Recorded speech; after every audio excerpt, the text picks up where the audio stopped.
کریم سے دعا کرتے ہیں کہ اس سلسلے میں یا اللہ ہم تیرے حبیب کا ذکر خیر کرتے ہیں، ان کے ذکر خیر کی برکت سے ہماری غلطیوں کو معاف فرما کے ہمیں بھی ثناخوان مصطفیٰ میں شامل فرما لے، میرا نام کرے گا روشن دو جگ میں نام تمہارا انشاءاللہ عز و جل۔ پنجابی وچ بھی تسی کچھ دسو، پھر زبانہ وچ گل کر دیں انشاءاللہ دیگر اسلامی بھائیاں دے نال۔ تسی جڑی روایت بیان کیتی ہے اس تو میں نے بلاغت دا اصول یاد آیا۔ حضرت ام معبد رضی اللہ تعالی عنہا نبی پاک علیہ الصلوۃ والسلام دے اوصاف بیان کیتے غیب دے صیغے نال کہ انہاں دا چہرہ مبارک انہاں انہاں دے اخلاق انج آئے۔ بعض اوقات تلذذ لینا واسطہ ہے، لذت لینا واسطہ ہے، محبوب دا ذکر ان کیتا ویندا گرچہ محبوب سامنے ہوئے لیکن غیب دے صیغے ہوندے۔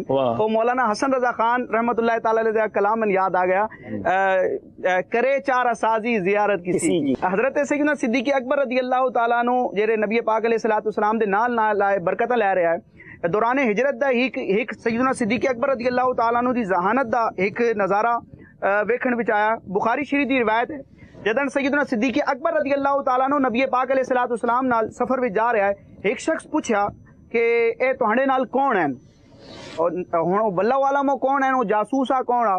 سیدنا صدیق اکبر رضی اللہ تعالیٰ عنہ بڑا حکمت بھرا جواب دیتا۔ اس پوچھا کہ اے جڑے تہاڈے نال ہیں اے کون ہیں؟ سیدنا صدیق اکبر رضی اللہ تعالیٰ عنہ اس شخص آکھیا ہذا الرجل اے او شخصیت ہیں یہدین السبیل جڑا من راستہ تکار ہیں۔ یہ سامنے والا تے اے سمجھا کہ اے ہادی طریق ہیں، یعنی یہ کوئی اجنبی ہیں جنہاں نے رستہ تکار ہیں، لیکن سیدنا صدیق اکبر رضی اللہ تعالیٰ عنہ دی مراد آئی کہ من جنت دا اور خیر دا اور بھلائی دا راستہ دکھاونا والے ہیں۔ اے سفر جاری ہویا اور حضرت سیدنا صدیق اکبر رضی اللہ تعالیٰ عنہ نال آئے۔ چونکہ تسی بیان کیتا کہ مکے والیاں اے آفر دتی آئی، اعلان کیتا کہ جڑا محمد عربی صلی اللہ تعالی وسلم اور سیدنا صدیق اکبر رضی اللہ تعالی عنہ اماد اللہ گرفتار کرے سی، اماد اللہ انہاں شہید کرے سی تے انعام دے طور تے اسن 100 اونٹ دتے وے سن۔ حضرت سراقہ بن مالک رضی اللہ تعالی عنہ تسی بھی انشاءاللہ اردو وچ بیان کر سو، اے مال دی لالچ وچ کہتے ایمان نہ آندا انہاں، اے لالچ وچ چند افراد نال نبی پاک علیہ الصلوۃ والسلام دے تعاقب وچ نکلے۔ جدن نبی پاک علیہ الصلوۃ والسلام دے قریب پہنچے اور صدیق اکبر رضی اللہ تعالیٰ عنہ مڑ کے تک رہے آئے پیچھے کہ اے خدا نہ خواستہ ان کوئی اٹیک نہ کرے، کوئی معاملہ نہ کرے۔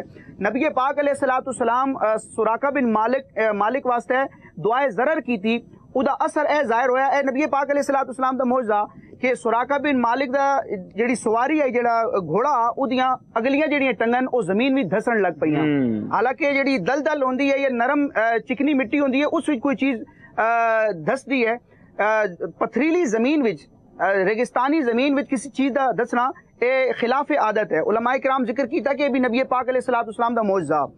سراقہ بن مالک جدن اے معاملہ تکیا تے توبہ کیتی، رجوع کیتا، نبی پاک علیہ الصلوۃ والسلام دعا کیتی، وقت جڑا گھوڑا اودیاں ٹنگاں باہر آ گئیں، 2-3 بار معاملہ ہویا۔ وقت نبی پاک علیہ الصلوۃ والسلام کو سراقہ بن مالک امان لکھوائی کہ تسی تحریر میں لکھ دو کہ میں اور میرے گھر والن کچھ بھی نہ اسی میں تہاڈا راز فاش نہ کرے سائیں، میرے کو کوئی پوچھ سی بھی کہ تسی محمد عربی صلی اللہ تعالی وسلم راہ وچ ویکھیا تے میں منع کر دیساں۔ وقت بعد ایمان بھی لے کے آئے، صحابی رسول بھی بنے اور انہاں واسطے جڑا کنگن پہناونا والی جڑی روایت او بھی گل کرانگے تواڈے نال۔